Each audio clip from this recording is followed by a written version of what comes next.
Comment demander une aide médicale urgente à Anvers? Vous êtes malade ou vous souffrez? Vous avez besoin de voir un médecin? Vous êtes enceinte? Vous avez besoin de médicaments? Voulez-vous demander une aide médicale urgente?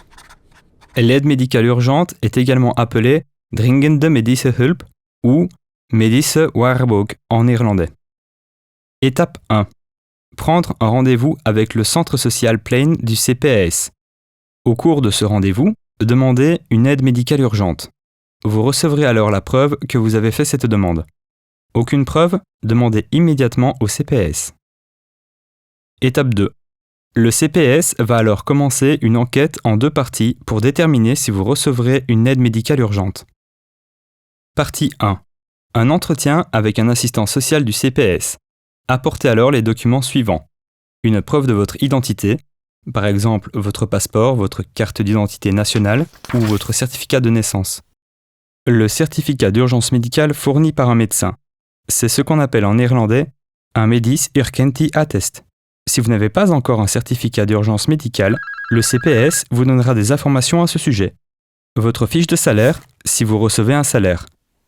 Une preuve de votre lieu de résidence, par exemple la preuve que vous payez un loyer ou votre contrat de location.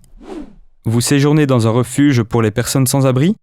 Faites leur part de votre demande d'assistance médicale urgente. Vous n'avez pas d'adresse personnelle?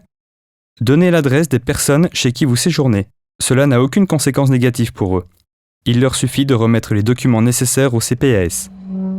Vivez-vous avec votre partenaire, vos parents ou vos enfants? Ils doivent alors informer le CPAS de leurs revenus, par exemple un salaire ou des avantages. Avez-vous déjà demandé l'asile auparavant?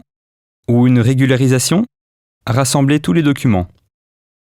Les coordonnées d'un éventuel garant, si vous venez d'un pays soumis à l'obligation de visa et que vous séjournez en Belgique depuis moins de 2 ans. Partie 2. Une visite à l'adresse où vous séjournez. Le CPAS n'est pas autorisé à transmettre à la police des informations vous concernant. Étape 3. Le CPAS décide si votre demande d'aide médicale urgente est approuvée ou non. Étape 4. Vous recevrez la décision après un délai de maximum 30 jours. Vous recevrez une lettre recommandée par la poste ou l'assistant social du CPAS vous le fera savoir. Étape 5. Votre demande d'aide médicale urgente a été approuvée? Le CPAS prend alors en charge toute une partie de vos frais médicaux. Votre demande d'aide médicale urgente a été rejetée? Vous devrez alors payer vous-même les frais médicaux. Étape 6. Vous n'êtes pas d'accord avec la décision? Prenez alors un rendez-vous avec votre assistant social. Vous discuterez de vos possibilités. Vous pouvez faire une nouvelle demande d'aide médicale urgente.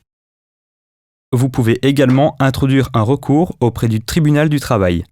Contactez un avocat. Vous avez des difficultés à payer les frais d'un avocat? Prenez alors un rendez-vous avec le Bureau voor Juridische Bijstand. Attention! Votre besoin d'aide et de soins est très urgent? Par exemple, vous avez une fracture, vous avez soudainement du mal à respirer, ou vous avez des problèmes avec votre cœur? Il faut d'abord aller à l'hôpital, aux urgences, pour se faire soigner. Prenez immédiatement un rendez-vous avec le service social de l'hôpital. Ils peuvent vous aider à demander une aide médicale urgente au CPAS. Le CPAS commencera alors son enquête.